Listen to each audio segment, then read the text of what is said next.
We have restaurants only opening 3 or 4 days a week instead of what they would normally do is 6 because they can't get the staff. Five-star hotels in CBDs only operating at 40% capacity, and this is what's happening. The CBDs, when you're talking geographically, I mean, I know it's across Australia. Queensland tourism, obviously, that's going to be a massive impact. But what about the CBDs, our cities, with people not back in work full time? They're really suffering as well, aren't they? Oh, absolutely. I mean, for sure, we're seeing that's the case right around the country, and particularly in those states where we've had lockdowns to get people back into the offices. And I think this is where government departments, for example, particularly the state governments, where they have some of their major departments in those city areas, to bring their office workers back in as progressively as they can. It will be good for business.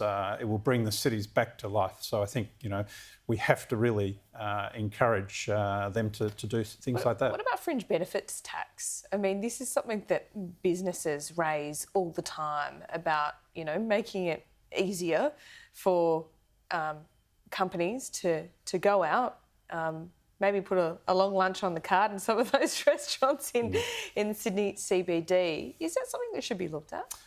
Look, it's not something we've pushed for at this stage, but we are certainly looking at a range of things where government can be proactive. So, I mean, for us, really, there's 3 things we're looking at.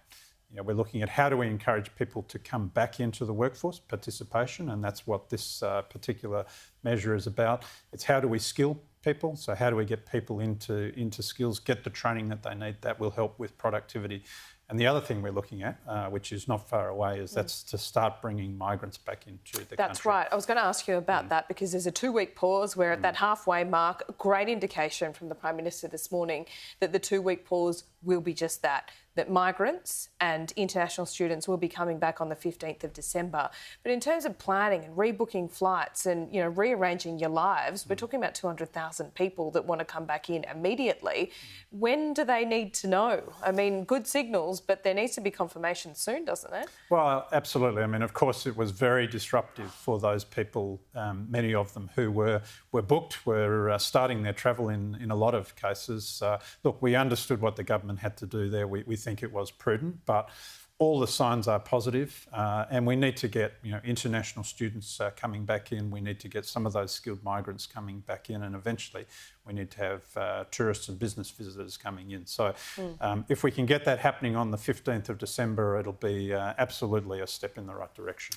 The Skills Minister, Stuart Roberts, said he thinks it would take about 4 years to get migrants back and fill around 1 million skilled jobs shortages. Is that about right? Look, we think it can be accelerated. We think here that really government can get out there and boost those numbers over the next couple of years. So in terms of the permanent intake, that can be up to a couple of 100,000 people coming in a year. We need to get the students coming back. We need to get working holiday makers and the temporary visa holders as well. And the tourists. And the tourists, absolutely, fundamental. So the sooner that all happens, the better it'll be in terms of our economic recovery going forward.